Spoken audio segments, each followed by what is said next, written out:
সবসময় আমার ইচ্ছে ছিল আমি একটা লক্ষ্মী বউ হব।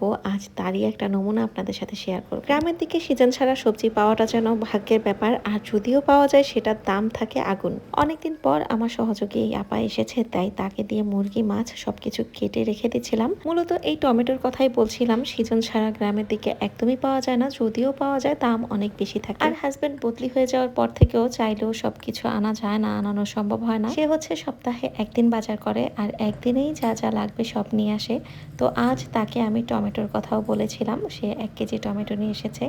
ভাবলাম 1 কেজি টমেটো আমি যদি প্রতিদিন রান্নায় দেই তাহলে দুদিনেই শেষ হয়ে যাবে। তাই বুদ্ধি করে টমেটোটাকে একটু ভাপিয়ে নিয়ে ব্লেন্ড করে পিউরি বানিয়ে রেখে দিচ্ছি।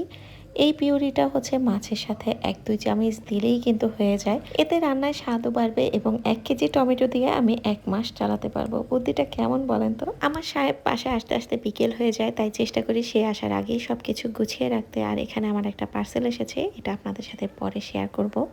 আর যেহেতু কাজের অনেক চাপ ছিল, তাই রান্নাটা একদমই সাদামাটা রেখেছি।